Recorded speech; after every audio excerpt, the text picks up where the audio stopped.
Bonjour les gens. Donc vous reconnaissez nos cartes du quotidien. Donc voilà, je les mets comme ça parce que là je suis en train de faire les astros. Donc j'espère que j'ai tout pris. Oui, j'ai tout pris. Et j'ai un nouveau tarot là, on va l'essayer comme ça du coup. Voilà, nos petits amis là. Nos petits amis. Ok. C'est le tirage pour le 24 juillet. Et moi je lui dis que dans une semaine après on sera au 31 juillet. Hein. Ah, attendez parce que tout le monde s'est retourné là.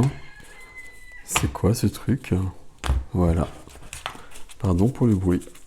J'espère que vous allez bien. Donc vous voyez, on est en train de passer de la canicule à l'hiver. Hein. Ouais, on a l'automne pour l'instant. Voilà, voilà, voilà. Moi je préfère, hein, je vous le cache pas. Ça n'empêche pas le coq de chanter. Enfin les coqs, hein, parce que je sais pas combien il y en a dans le coin, mais bon, visiblement, il y a une réserve. Alors, 24 juillet. Tiens donc. Tiens, voilà Gabriel. Ok, ça faisait longtemps. Gabriel, la flamme blanche. La flamme blanche de la pureté de l'ascension. Ah oui, de l'ascension du concept immaculé. Le concept immaculé, c'est quelque. Je vous en ai parlé tantôt, mais j'ai pas détaillé les choses. Le concept immaculé, on a la flamme bleue aussi. C'est notre mission d'âme quelque part. Hein. C'est pourquoi on est venu. C'est notre essence profonde hein, qu'il faut parfois retrouver. Ben écoutez, j'en ai deux là. Et moi je dis on va tout prendre. Bon bah de toute façon déjà là c'est très juste hein, parce qu'on a Gabriel et Hope. Donc Gabriel et Lady Espérance. Donc on a les archanges de la flamme blanche. Donc ce que je viens de vous dire, hein, ascension, pureté, mais aussi donc espérance avec hope, hope, et donc le concept immaculé. Et ça c'est très intéressant. Il y a plein de gens qui sont en train de s'aligner à qui ils sont vraiment. Avec une grande protection peut-être, parce que les temps sont peut-être un peu troublés. Et donc nous avons Faith, la compagne de Michael, qui nous accompagne. C'est plutôt la flamme bleue du masculin sacré en l'occurrence, malgré tout. Et donc c'est plutôt de l'action. Donc il y a des gens qui sont en train de s'aligner, qui sont en train de passer à l'action pour changer les choses. Et nous avons Radha qui est avec nous également. Et qu'est-ce qu'elle nous dit, cette amie? Elle nous dit, retrouvez une partie de vous-même. Et d'expérimenter des relations harmonieuses et qui apportent la guérison. C'est moi qui... peu importe. Mais retrouver une part de soi-même, là, visiblement, on est en train de s'aligner à des grandes... à son soi divin, tout simplement. Moi, je dis, c'est bien. Voilà, voilà, voilà. L'oracle de la lumière blanche. Alors, on va le mettre dans le bon sens.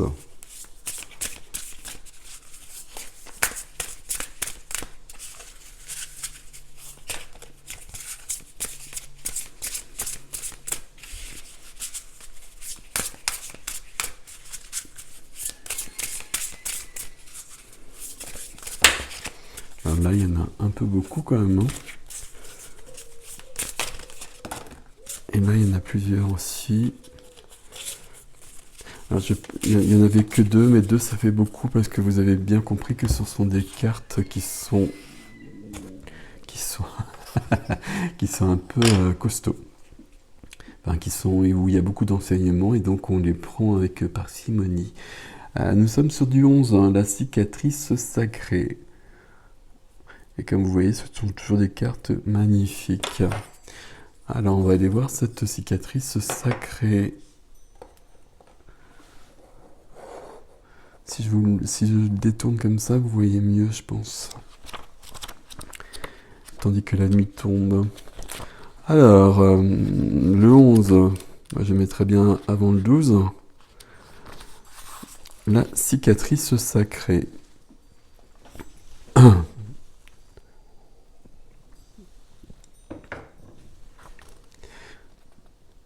Vos cicatrices intérieures et extérieures sont les marques du courage de votre âme. Elles sont le signe de votre force et de votre capacité à survivre, de votre volonté d'être vivant. La cicatrice sacrée vous indique que ce qui vous a fait souffrir par le passé se transforme en une connaissance supérieure et une puissance intérieure. Le traumatisme se métamorphose à travers l'initiation spirituelle et vous mène de la blessure à la sagesse. Vous ne devez pas avoir honte. Vous pouvez faire confiance à votre processus de guérison et en l'objectif supérieur que cachent les événements qui se succèdent. Vous êtes fort et vous vous épanouirez à tous les niveaux. Je regarde s'il y a autre chose ici. Alors après, on nous parle des aigles et des aiglons, des mères aigles qui élèvent leur précieuse progéniture dans le sanctuaire d'un nid méticuleusement matelassé et farouchement défendu. Et donc l'aiglon, qui est donc un aigle puissant, mais qui, lorsqu'il est enfant, bébé, je sais pas comment dire, n'a pas cette possibilité de se défendre et n'a pas la possibilité de voler, et donc est désorienté. Et c'est un peu le chemin de tout le monde en fait. Et notre chemin en tant qu'humain, il est plus subtil dans la mesure où même adulte, on peut demeurer cet aiglon et se prendre des cicatrices comme ça, mais qui nous permettent d'avancer sur un parcours d'éveil. On a forcément des épreuves, et parfois des épreuves qui sont un peu... voilà. Mais on continue. Tandis que si on a des épreuves comme ça, qu'on n'est pas sur un parcours d'éveil, c'est pas très cool. C'est pas très cool parce que ça s'accumule, ça sert à rien, et il n'y a que de la souffrance. Et il y a cette alchimie sur le parcours d'éveil de transformer la souffrance. L'oracle de la cicatrice sacrée vous fait savoir que vos plus grandes luttes sont le chemin vers l'optimisation de votre potentiel. Et si vous souffrez profondément en ce moment, sachez que l'esprit est avec vous, vous aime et vous offre cet oracle. Vous guérirez. Et ça, c'est important pour les gens qui sont dans cette situation-là actuellement. Sur un parcours d'éveil, il n'y a pas l'économie de ces épreuves-là. Ça peut sembler un peu cruel ou je ne sais quoi, mais c'est pas vrai. Si on passe pas par là, on peut pas ouvrir le cœur. Je pense qu'il y a quelque chose de cet ordre-là. On va prendre une couleur. Alors là, il y en a trop, je les remets. Voilà. C'est le bleu ciel. J'accepte toutes mes pensées sans les juger, puis je prends de la distance pour les analyser et décider de mes actions. On prend un peu de recul là. On prend un peu de recul et par rapport à ça, j'ai l'impression qu'on prend peut-être un peu de recul parce qu'il y a des gens qui sont peut-être dans une situation un peu compliquée. On prend du recul et on n'oublie pas que c'est pour nous accorder à nos parts les plus divines. Là, c'est très très présent. Pour nous accorder à nos parts les plus divines et pour nous ramener sur le juste chemin sur lequel on n'est peut-être pas. Donc on garde confiance. Tout va bien. Alors j'ouvre la boîte, jeune box. Ça c'est pas une carte. Hein. Bah si, c'est le fou. Bon, je pense que j'ai la carte... la carte de promotion dedans, je sais pas. Donc c'est un tarot classique, hein, c'est le tarot symbolique d'Oswald Wirth.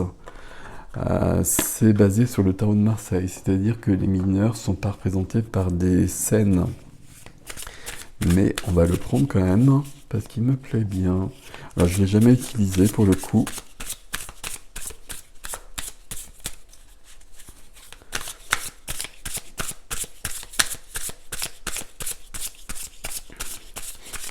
c'est la différence entre le Rider-Waite, pour dire les choses simplement, et puis le tarot de Marseille. Donc le Rider-Waite qui est beaucoup plus répandu, hein, puisque les mineurs il y a des scènes dessus qu'on peut comprendre normalement et qui sont basées sur la même imagerie. Tandis que dans le tarot de Marseille, les mineurs sont représentés par les couples et deniers, il n'y a que ça. Et donc si on ne connaît pas le tarot, on a du mal à le saisir. Bon, c'est les parties extérieures et les parties visibles de la différence entre les deux.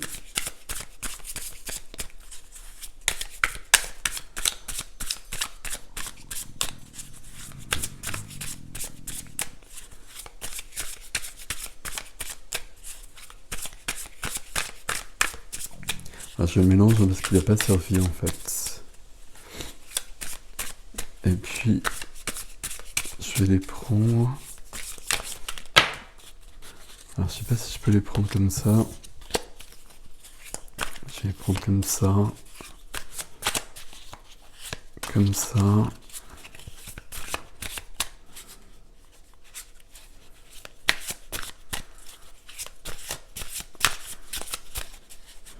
Et je le découvre en même temps que vous. Et il m'en faut une autre part. Oui, celle-ci. Alors, ça, c'est du 4 de denier. Alors, cet ami-là, c'est le cavalier d'épée. Hein. Enfin, j'imagine, hein, parce que je n'ai pas regardé le cavalier d'épée. Et on a du 7 de bâton. Ok. Ouais. Bon, comment vous dire les choses? On reste un peu dans cette énergie-là, ce qui est logique. Hein. 7 de bâton, on va relever les défis et puis on va tenir la distance. On va rester déterminé, puis on va rester dans une confiance. Alors ça, c'est moi qui le dis, hein, peu importe. Mais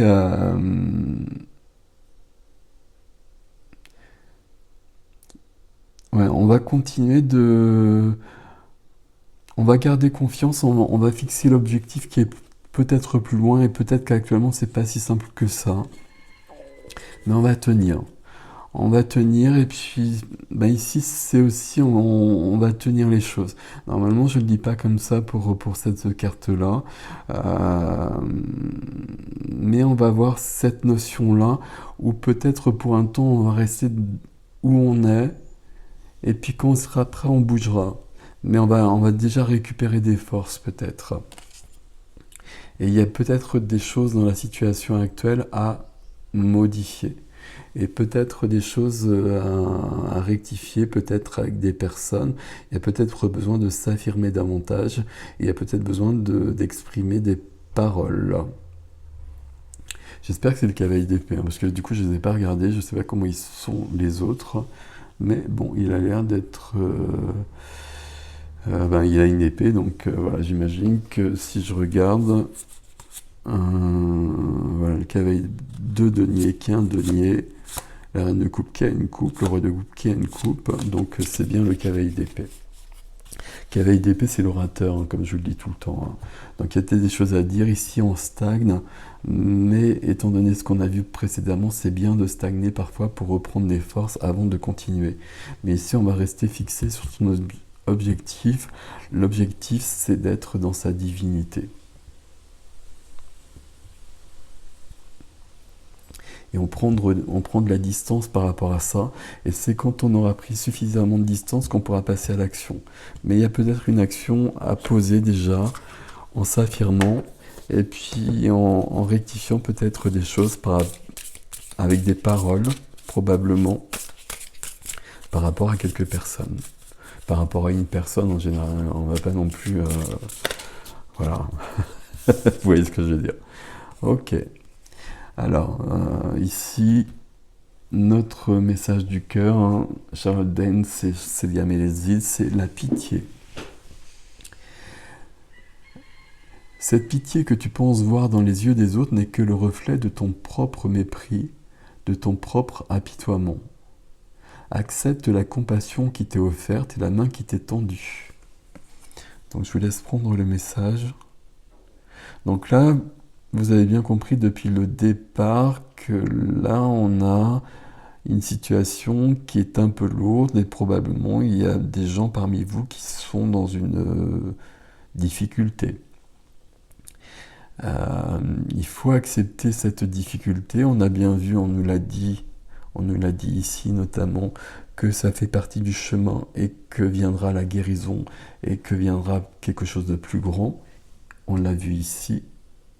On a vu qu'on était protégé, on a vu qu'on était guidé et on a vu qu'on tient bon, qu'on prend soin de soi, qu'on ne se laisse pas marcher sur les pieds pour autant s'il y a vraiment cette notion-là. Et ici, avec cette carte-là, on voit aussi qu'on demande de l'aide si cela... non, il n'y a pas de si. On demande de l'aide. C'est normal. Si on est dans une position difficultueuse, une vraie position difficultueuse, on demande de l'aide. Si on est une personne qui est toujours dans la victimisation, eh ben on résout le problème tout seul. Parce que ça, c'est pas juste. Mais une personne qui fait face à plein d'épreuves, il faut demander de l'aide. Et là, vous pouvez même le demander de l'aide ici, je veux dire sur la chaîne, parce qu'il y a tellement de gens qui sont bienveillants sur la chaîne qu'ils sauront vous écouter, qu'ils sauront vous répondre. Donc, éventuellement, ça peut être une des possibilités. Voilà, quand il y a une petite communauté qui s'est créée, qui est extrêmement précieuse à mon cœur, et les gens s'aident. Donc si vous vous reconnaissez dans ce qu'on voit aujourd'hui, qui est un peu particulier, hein, très bizarrement, ne restez pas seul. C'est ce que cette carte que je ne connaissais pas dans ce jeu vous dit quand même. Hein. Cette pitié que tu penses voir dans les yeux des autres n'est que le reflet de ton propre mépris, le mépris de soi quand on n'est pas bien, de ton propre apitoiement. Accepte la compassion qui t'est offerte et la main qui t'est tendue. On ne peut pas refuser ça, ça fait partie de l'humanité. Il faut savoir donner, il faut savoir recevoir. Et les deux sont aussi importants. Et souvent, il y a des gens qui ne savent pas recevoir. Et c'est problématique parce que ça fait partie du jeu. Et surtout quand le jeu n'est pas très drôle. Donc voilà. Ici, la petite voix d'Aïdine qui a dit: la foi veut dire plus que s'installer confortablement et tout laisser entre mes mains. Tu as ton rôle à jouer car il te sera donné selon ta foi. Si toute ta foi et ta confiance sont en moi, alors tout est possible.